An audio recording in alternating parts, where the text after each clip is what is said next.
5/5/2022 मुरली आहे.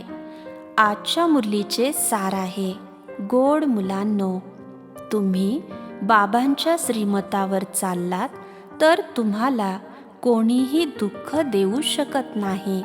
दुःख देणारा रावण आहे, जो तुमच्या राज्यात नसतो. आजचा प्रश्न आहे, या ज्ञान यज्ञात तुम्ही मुले कोणती आहुती देता? उत्तर: या ज्ञान यज्ञात तुम्ही काही तीळ जवसाची आहुती देत नाहीत. यामध्ये तुम्हाला शरीरासोबत जे काही आहे त्या सर्वांची आहुती द्यायची आहे. म्हणजेच बुद्धीने सर्व काही विसरायचे आहे. पवित्र राहणारे ब्राह्मणच या यज्ञाची सांभाळ करू शकतात.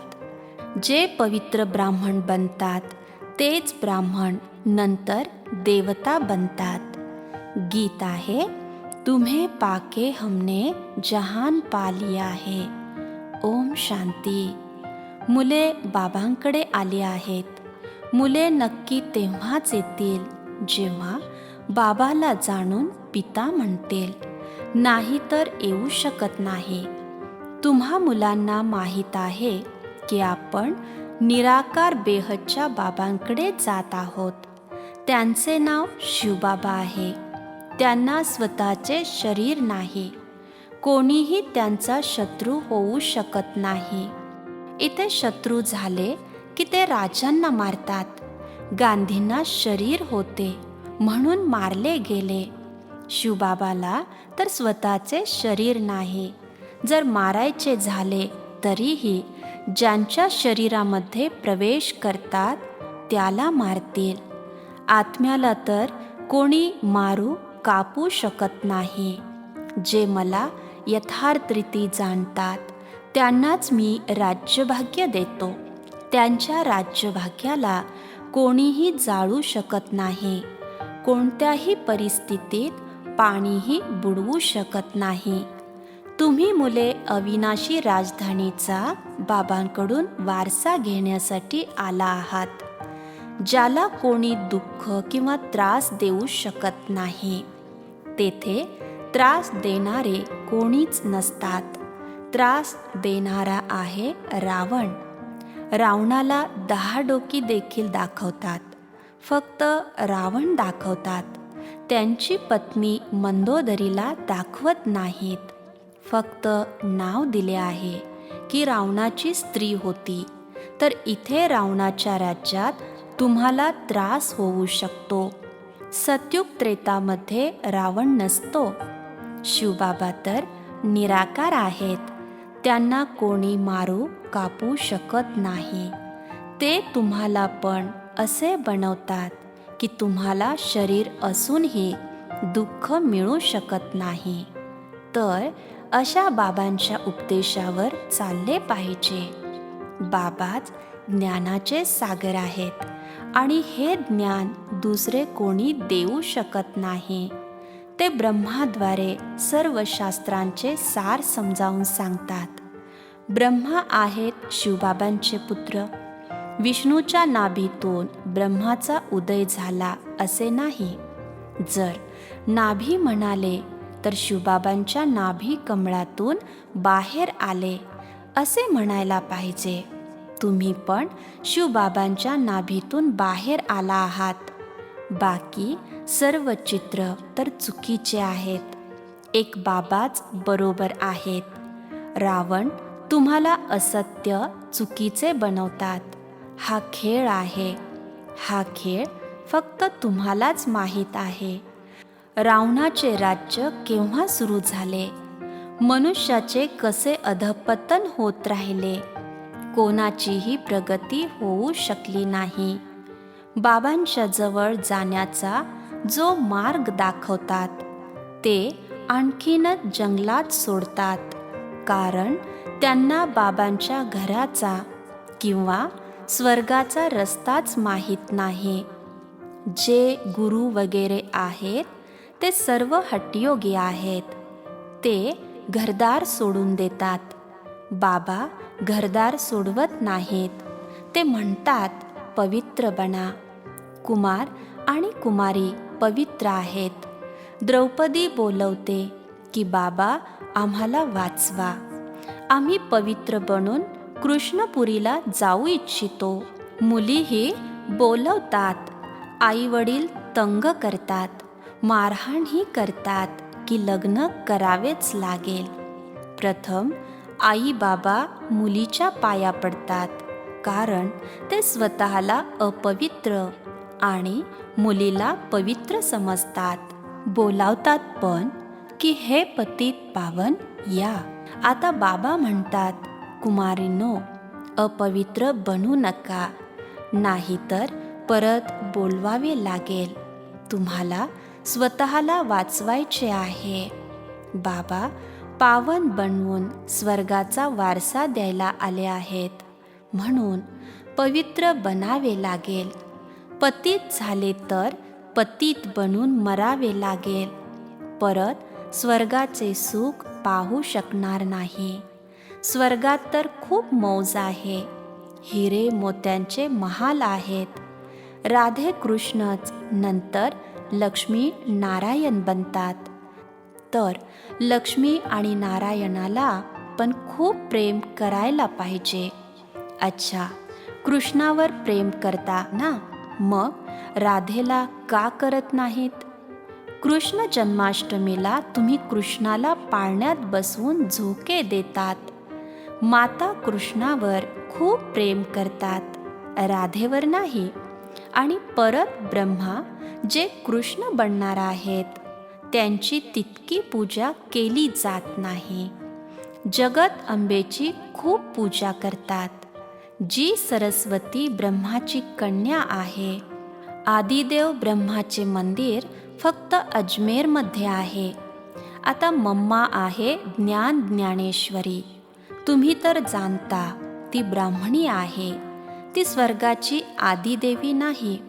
न 8 भुजा आहेत. मंदिरामध्ये 8 भुजा दाखवल्या आहेत. बाबा म्हणतात, मायेच्या राज्यात खोटेच खोटे आहे.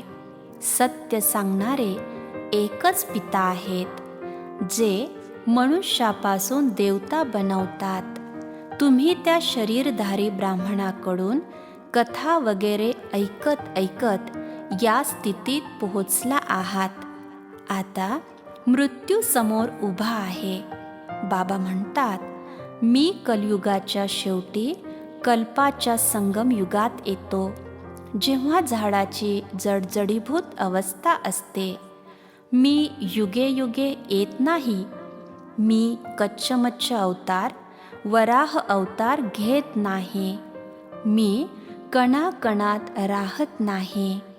तुम्ही आत्मेही कणाकणात जात नाहीत, तर मग मी कसे जाणार?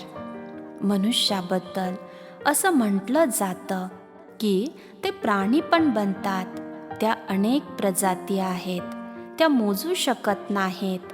बाबा म्हणतात, आता मी तुम्हाला योग्य गोष्टी समजावून सांगत आहे. आता 84 लाख जन्म खरे की खोटे हे ठरवा. या खोट्या जगात सत्य कोठून आले? सत्य तर एकच आहे. बाबाच येऊन सत्य असत्याचा निर्णय करतात.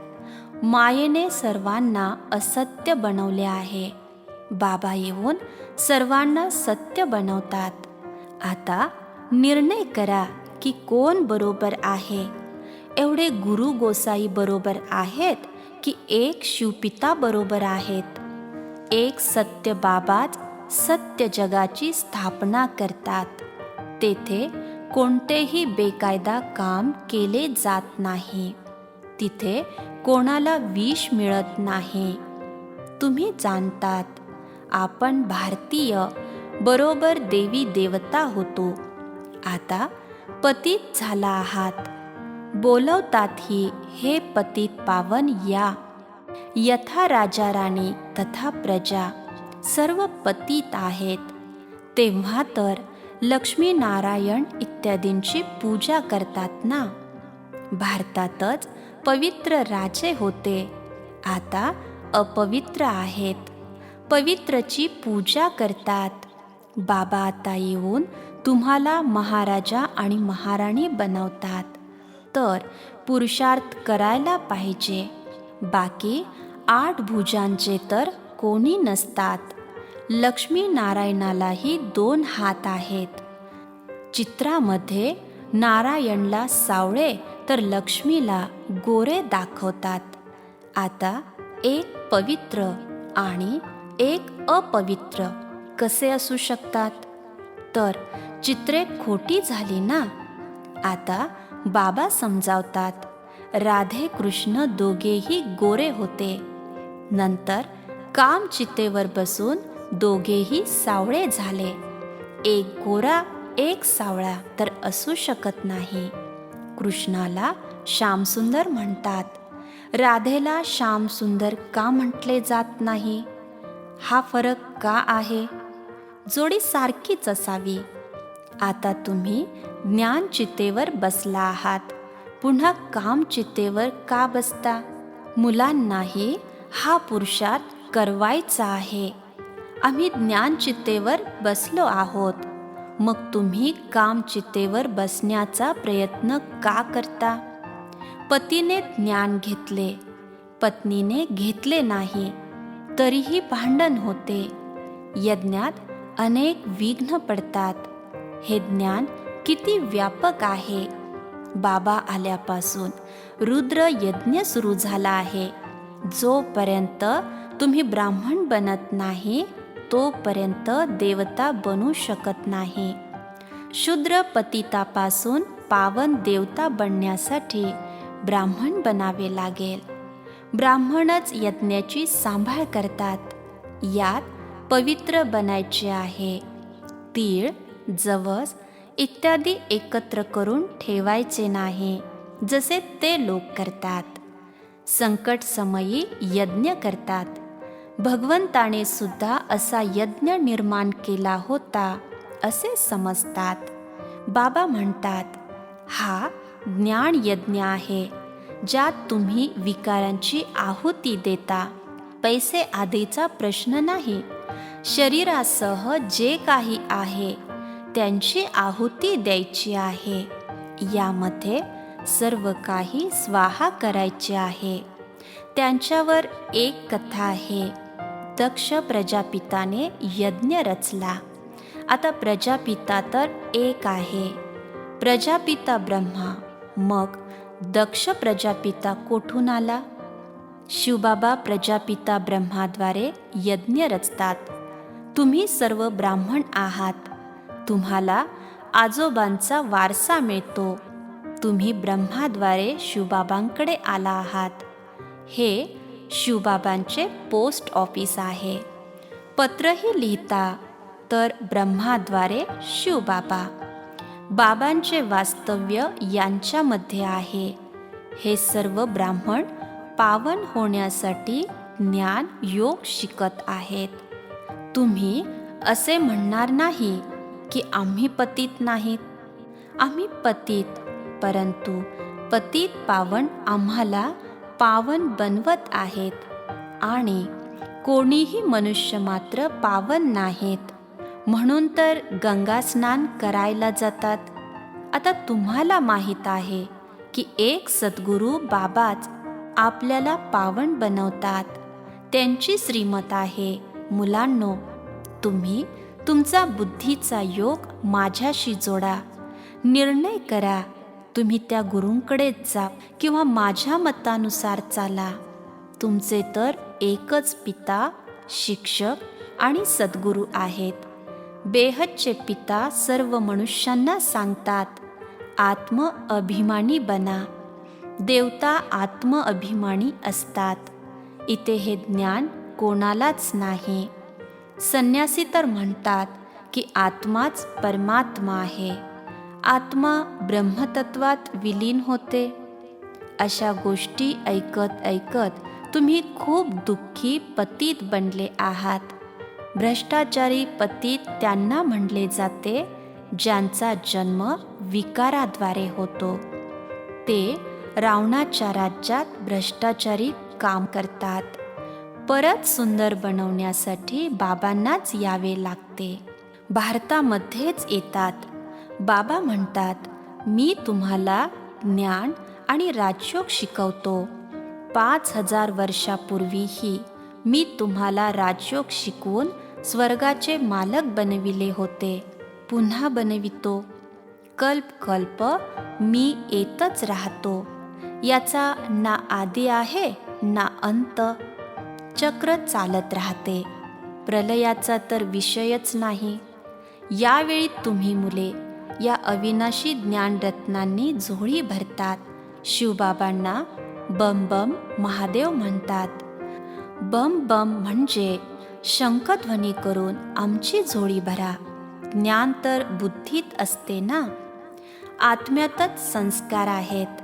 आत्माच अभ्यास करून इंजिनियर, बॅरिस्टर वगैरे बनते. आता तुम्ही आत्मे काय बनणार?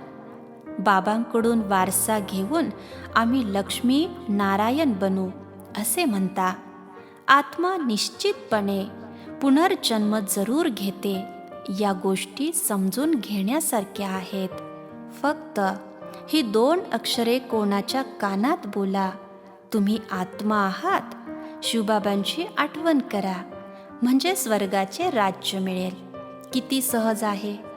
एकच पिता सत्य सांगतात आणि सर्वांना सद्गती देतात. बाकीचे सगळे खोटे बोलून नुकसानच करणार. हे सर्व शास्त्र इत्यादी हे नंतर बनले आहेत. भारताचे शास्त्र फक्त एक गीताच आहे. ते परंपरेतून आलेले आहेत असे म्हणतात. पण कधीपासून?